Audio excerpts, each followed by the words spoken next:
Folks, and we are back. And would you just take a look at this? The Persian market has grown, and honestly it looks pretty good. Where Persia itself looks kind of disgusting because we just absorbed this right here, our sort of sphere of influence I think looks pretty decent. And it is very much time now, I think, to actually go through the plans that, of course, the Shahdom has for the country. Now, before we do any of this, we have to, of course, acknowledge that Shah Nazir al-Din Qajar is a different personality than his father. He is, I think, objectively worse. He is imperious, he is a grifter, and he's an expert political operator as well as a firebrand and popular commander. He is a guy that thinks incredibly highly of himself and thinks that he and his friends should basically own everything in the country. And even more so than his father, who did indeed, you know, bring a higher literacy rate in these areas right here. I think he just wants to keep people stupid. Now, I have an idea for this. I have a plan for this that I haven't done before, but that we should explore because I'm pretty sure this is going to work out just fine. First of all, it has to be acknowledged that we have a bit overstretched when it comes to our barracks. Obviously, the war was quite harsh on us. Several people died. Many people died, really. And that leaves us behind in a position where many of these locations, including our barracks here, can't actually be filled. Because having a higher production method, such as, for example, skirmish infantry, leads to a higher need in officers. And a higher need in officers, again, obviously needs higher literacy or higher qualifications. What we're going to do here for the moment is, I'm actually going to shut down a few of our barracks here. Quite frankly, I'm going to shut down all of the levels right here. These are fairly uneducated folks that can go elsewhere. How are we doing here? Just 5 levels, that's completely fine. My plan here is, we want to downsize a bit because it will save us costs, of course, but more importantly, it will free up people that can work elsewhere. These people, so that they can work elsewhere, will have universities in their location. So let me explain this, right? We can build universities, and these universities, I sort of talked about this in a previous episode, give qualifications, which is then applied to the potential of the workforce in any given location. For example, the peasants right here, they have a fairly high expectation, or rather a high potential for work, because, well, they have such high literacy for the moment, which is going to go down. But second of all, of course, they are looking at a massive boost coming from the philosophy department in the university. This means that ultimately, when you play the game, you have two choices. You can either get people to work in more advanced factories via literacy, which is what most people do. I mean, just look at the world map. Or you can go ahead and leave them illiterate, but add universities that gives them qualification boosts. What we're about to do here is embark on a journey where indeed we can hopefully keep essentially everybody, I would say, illiterate, and then on top of that actually go on and still have them work just fine. We're doing this in a fashion, of course, where we're prioritizing the high sort of population areas, but I want the entire country to be bursting, to be entirely full of universities, so that they can take better jobs, make more money, get richer, but not get that high of a literacy. And then we have a very rich consumer base that has no interest in politics. Today, this is, of course, the Shah's mission, because that would mean, well, that he can keep all the money in the country. Iraq, by the way, I looked at this. I think we want to conquer them. We want to just make them into a vassal whenever our truce ends. I believe it is 1888, right? Yeah, there you are. So we're just going to do this. I think we definitely want Iraq here. And on top of that, actually, I would like, there is already central banking. We need central banking because I want to bankroll everybody here so that they may join our market. We want to spread the Persian Empire, and maybe we actually just want to conquer a couple of people right here. If I could make this guy a tributary, that would be amazing, but we will have to see how it goes. Ooh, yeah, I'll owe you an obligation. My crown becoming a tributary is just amazing. Oh, wait, tributary is different from vassal? Do you think I can annex this guy still? Nope, I definitely can't. Wait a minute, so you're not a vassal? Oh, but I will be able to make you a vassal. Ah, as soon as this runs out. Okay, so actually making them a tributary is already a pretty good step. We're just going to keep them exactly where they are for the moment. And you know, this is honestly a really interesting thought. So let's think about this. Technically, we wouldn't want to go with landed voting because this is a devolution of our power. Now, we do have autocracy over. Let me actually check this. Am I suppressing all the folks that I want to suppress? Obviously, these two. I cannot suppress... Oh, you're in government. That makes perfect sense. I might want to suppress the industrialists just because we can, right? But that still leaves us with 160. If we move to landed voting, we would lose 100 authority, so that would actually be fine. See, I'm looking at this and I'm thinking to myself, our officers will be illiterate. Our capitalists will be fairly rare, I think. Maybe, hopefully, at the very least. Our aristocrats have the highest literacy rates, no doubt about it, and our clergymen should also be fairly illiterate and not care about voting. I'm going to try landed voting because I'm pretty sure that this is a step that just makes the country more interesting by getting actual elections, but I think most of the time we will literally just roll for landowners. So you know what, I'm gonna do this because, well, we're just giving the vote to Nasir al-Din Qajar and his friends. Yeah, and there you go, Iraq turned belligerent. Screw you, buddy. Alright, well, fair enough. That just means that I need to take you out with force. Other than that, there's just France and Portugal being angry at us. Don't even try it, okay? I will take you down. I would like... Yeah, I definitely want all of these to just join my sphere, but we need bankrolling and we just currently don't have it. What is this? Slave schooner mutiny. Slaves on one of our nation's mercantile ships have risen up, seized control of the ship and sailed to nearby Russian Empire, I guess in the Caspian Sea, where slavery is illegal. I will definitely issue a strong protest here. And I'm honestly, yeah, I'm at the end of my rope. Russia, give me back my territory, and please also give me back my slaves. Oh, and it passed first try, which actually now gives us a new flag. I like this flag. It is a pretty cute flag. Moderate Socialist Party. Society for Progress. Wait a minute. Oh, moderate... Excuse me? You're in the Moderate Socialist Party? That is what you are in? Alright, let's take a look at this. I do not enjoy that. Okay, my calculations were entirely off, which I guess fits the fact that our Shah is just a grifter, not good at all. Wow, I did not see them coming with this many votes. Are you kidding me? Yeah, alright, well, I guess it just weakened us significantly. Oh, it's this. It is this, and it's this right here. Yeah, they just have a popular leader. We have a very not popular leader, and that leads us into destruction. I hate it. I hate this in particular because the industrialists actually are abolitionists. Now, currently, they are incredibly rich. Look at this. 70% of the industrialist members, well, 70% of their political strength are loyalists because they are rich, because we're not paying our workers anything. Let's try to keep it this way, but this anti-slavery attitude is definitely very, very counterproductive. The high prices on fish have become a prominent talking point in the Society for Progress election campaign, arguing that their free trade policies would drive down the price. Yeah, honestly, I'm on the side of the landowners here. I actually was playing with the thought of closing down our market, of becoming isolationist, but they want an open market. I don't think so, kid. A moderate socialist party definitely should desire the boost here, should deserve the boost, and that actually puts them ahead. The big question is, what does this actually mean for our power percentages right here? We are at 50% and now we are at 49. Is that right? Literally nothing changed. You know what? I'll take it. That means that we are still quite good, and I can actually get a righteous government right here if I work together with the Shia ulama. Yeah, okay, that looks perfectly good to me. You know, there really just is something about playing Victoria 3 with elections, because, you know, it just gives you this natural sort of momentum. You can tell where these factions want to go, what they want to do, and currently, obviously, these don't want to work with us. I'm curious about this name. It must be a historical name, right? And by just giving them a couple of favors, we also got Punjab and, of course, Bukhara to join us in our market. Now, again, I want to turn them into vassals, or at least tributaries long term. We already did this with Makran. But yeah, I think we will have to bankroll them for that purpose. Alright, what we're gonna start doing now. So, if you recall, we got Iraq, Ajami, Isfahan, and of course Khuzestan, as well as, I guess, both Afghanistans, in a position where they are fairly literate and already advanced into industrialist production methods. Actually, I could even upgrade you into canneries, but let's just put that aside for the moment. This means that the industrialists are getting their power mostly from these states. I'm actually quite surprised by Afghanistan being rather underrepresented. But I would like to expand this now, because without a greater workforce, without a greater sort of usage of our workforce, we will not arrive at a conclusion that, you know, will make us as prosperous so that we can then reclaim our territories, maybe claim more territories, and of course becoming recognized. This means that I will now do two things. First of all, I will take a look at whatever local production methods I can bump up. I obviously, especially here in Iraq, Ajami and Isfahan, want to go on, and whenever I can, save ourselves the trouble of using too much in workforces. Yeah, that would definitely be hugely beneficial for us here, so I'm just gonna move this even further. And then I want to expand the reach of our, you know, more sophisticated production methods, which means that we can now fire people here on the farms and obviously implement tools and such instead, and then build new things right here. Now, you don't have any natural resources, which means that... Do you have any benefits here? What is this? Ugh, okay, this is just... You're just terrible, okay?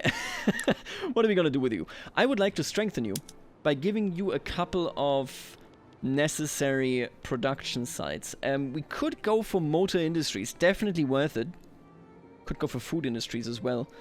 You know what, why don't we just take a look at what our actual upper class needs? That is always the biggest question. I would like some luxury clothes, so you know what? Yeah, we're gonna do that. I'm gonna up this. We can always sell it, of course, as well. So let's just do a couple of textile mills right here. As you can see, I've built universities in all of these states so that the qualifications start ticking up, and here already it's working. I think I want to upgrade this to 5 universities per state, which is also actually great for our innovation. We can't go higher than 98, and this is tied to literacy, which means it won't really rise any further. But if you are over this, you also get at least a slight boost to unspent innovation points in the tech spread. And tech spread is obviously really good because we're definitely quite a bit behind. I don't even know what this is. We're not getting too much tech spread here, 2.61. Is it like 1/5 of every point overspent goes to tech spread? I think it might be that. Anyway. So no matter how you look at this, there is a marginal benefit to this. And I see now that we have trouble with wood. Wood is definitely something that will be a long-term issue for us here. At least that is the way it seems. I'm just going to build this up because we have now produced universities basically everywhere. And set all of you to use as little in workforce as possible. And then, of course, produce hardwood. And it's already looking much, much better. This will be a consumer economy where nobody but the upper strata can read. But you know what? I would like to grift over here as well. Kiva, I think it is time that you become annexed. And I'm going to send in Farhad here, the opium addict, because I'm pretty sure... Yeah, look at that. This is going to be a massive, massive boost. You have been living on my dime, and that can't be right, okay? We're going to annex you, and we're going to take this in, and obviously I will have to stop the impact that promotes social mobility had here as well. Listen, nobody's allowed to read, no exceptions. Yeah, you know, the big question really is, who is worse? Industrialists that are abolitionists or petite bourgeoisie nihilists? And I gotta be honest with you, I think it's the petite bourgeoisie. Why did I say petite there? What the hell is that? No, I think what we're about to do here is we're gonna embark on a journey where bit by bit, state by state, I will quite literally kick out the petite bourgeoisie. I think their time, finally, is actually kind of over. I don't really see what else I would be doing with them here. Alright, and we got Kiva. And I will actually take this alliance from Bukhara. Now, do we incorporate the territories here in Kiva? Honestly, I think so. All of this, and of course Azerbaijan and Armenia, should become core part, I guess, of the Persian Empire. Let me just take a look at this. I can do it right away. Yeah, sure. Absolutely. Why not? It's going to take 10 years, I guess. Yeah, 10 years. We'll be fine.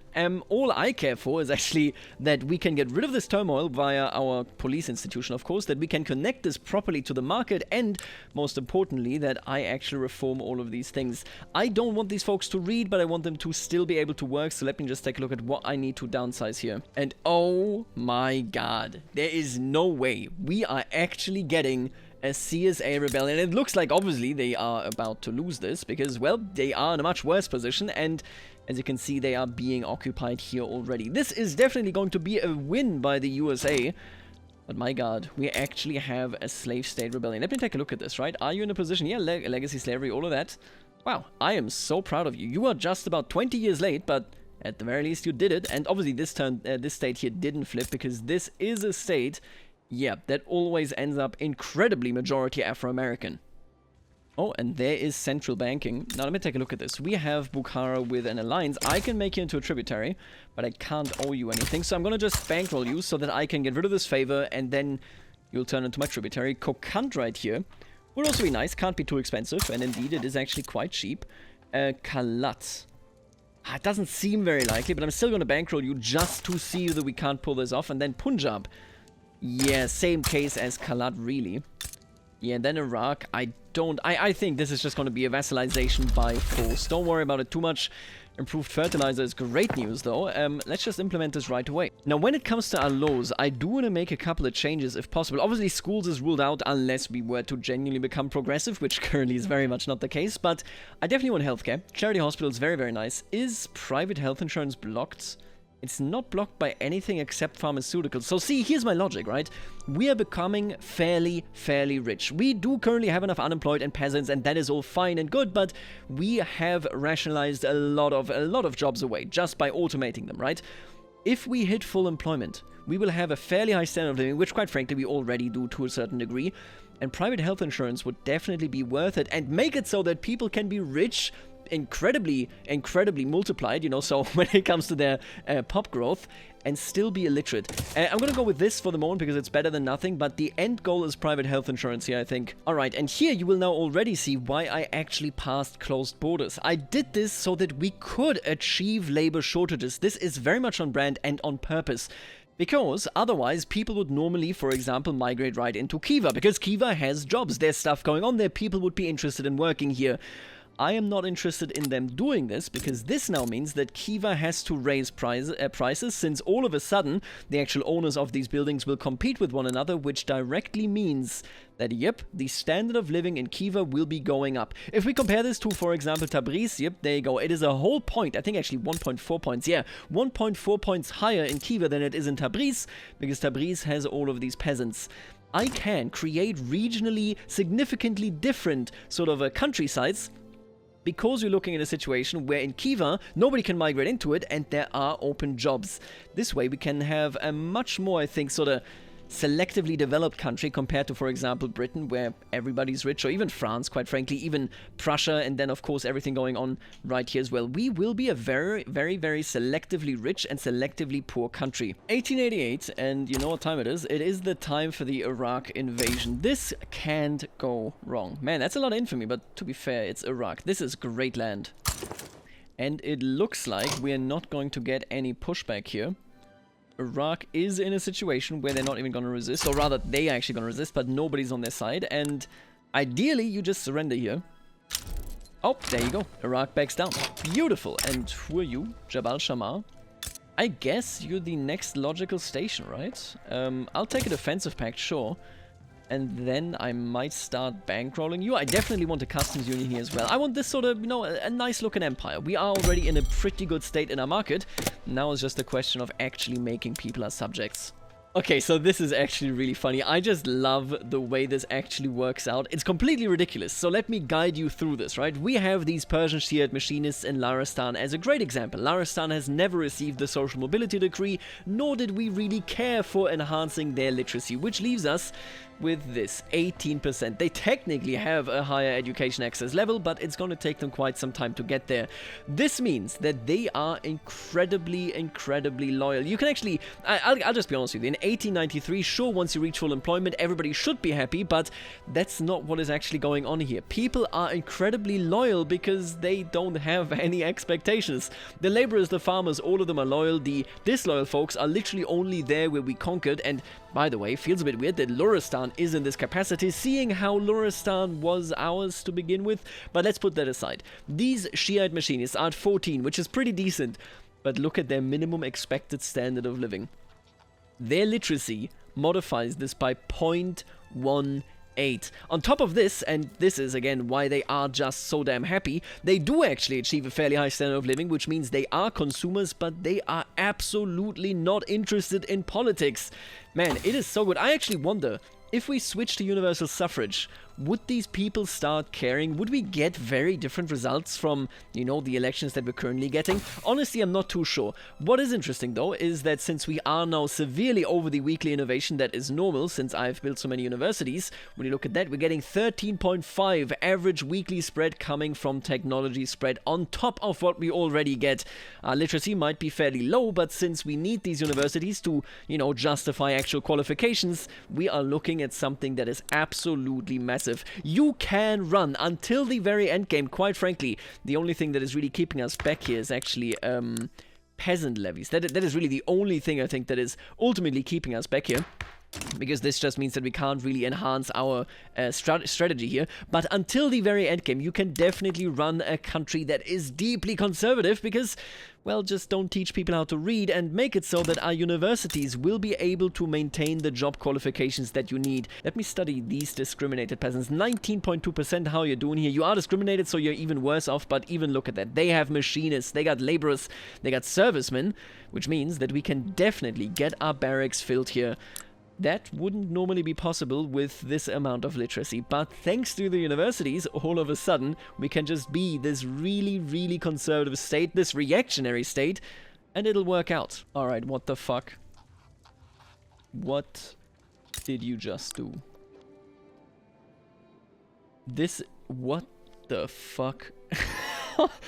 Oh my god. Okay, so this is the king of the NGF. This is the liberal NGF that revolted and succeeded her. Oh my god. Okay, what the actual fuck did you just do? There was a revolution in Austria, which I think pushed Austria, what the actual, below the threshold of being a unification candidate, and then the NGF was the only candidate, and then all of a sudden unified it all. And now they're gonna try to return Alsace-Lorraine? What is actually going on? This is, I'll be honest with you, except this, right? This is the most pleasing existing Austria. I just wish that Mega Germany got rid of this part or made it into vassals or whatever, but like, you know, good luck, Valdemar, good luck. And you know what the hell is actually going on down here? We have Russia going in against the Kingdom of Two Sicilies. What the hell?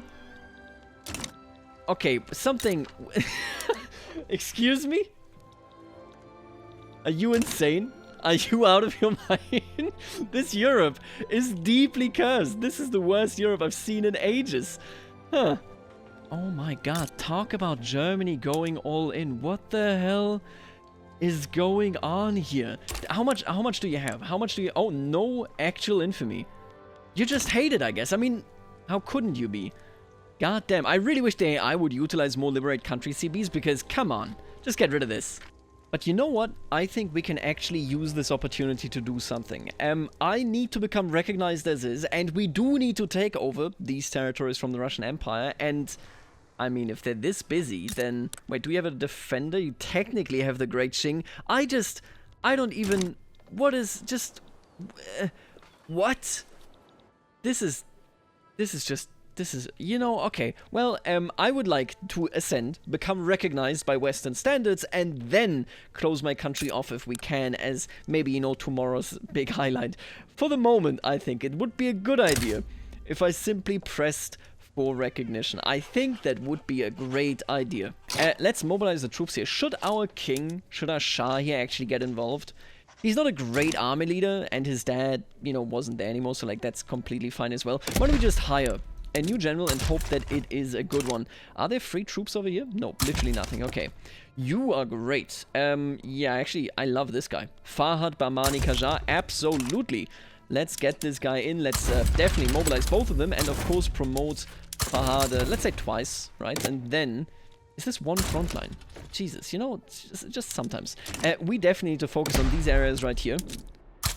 They are not even mountainous. At least this one isn't. And if we win a battle here, we have a high chance of also claiming some land there. So that seems about optimal for me. I'm gonna just go ahead and raise taxes, because that is how this will work. Oh, okay, there you go. I was worried that we couldn't do it, but we can. And so, I shall go ahead and, of course, claim both of these states. And, you know, we can actually bring down our taxes. It's fine. We will be perfectly fine. Yeah, and they are very, very busy. Obviously, they're fighting Germany there with the huge bulk of their army. Leaving only, yeah, very, very... I actually like that the Qing troops are here. I don't think they will bring much more, because they just literally cannot afford it. But this does mean that we have a chance of fighting extremely, extremely weak troops. Now, the big question is, how long can you even maintain this, Russia? I really need to see how many loans they overall have. I can't invite anybody else, so that is what it is. Don't worry about it too much. Send them to the front line. And there you go, we are fighting the Great Qing under General Shu Kui, and that is just a massive, massive victory right here. As long as we just claim these two provinces, even if they ship more and more troops here, we will be fine. The question really just is, how many provinces are we taking, and are there any in Armenia for us? Because if this battle actually ends with us taking a chunk of Armenia, we literally will just have to defend, and that is it. Oh wow, it took a whole lot more than just Armenia, huh? Which just actually means that, yep, we're just gonna turn around and defend now. We have all the war goals. Yeah, this is over for you, buddy. Just what the hell is going on? There should be a dissolution casus belli here. This should just be over. I do not enjoy looking at that. I really do not. Oh, Jesus Christ. Well. If this isn't the destruction of Russia. I have ascended, and I'm now recognized. Honestly, these borders look great. Yeah, this is nasty, but these borders look amazing. I want to expand into all of this, but we have now become recognized, which means that we are a major power. We are very far away, though, from becoming a great power.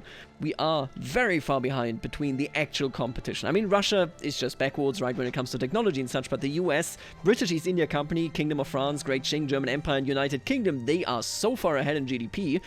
I'm definitely interested in maybe trying to rebuild the ancient Persian Empire. As it stands, however, of course, the biggest goal is to intensify this right here, our standard of living.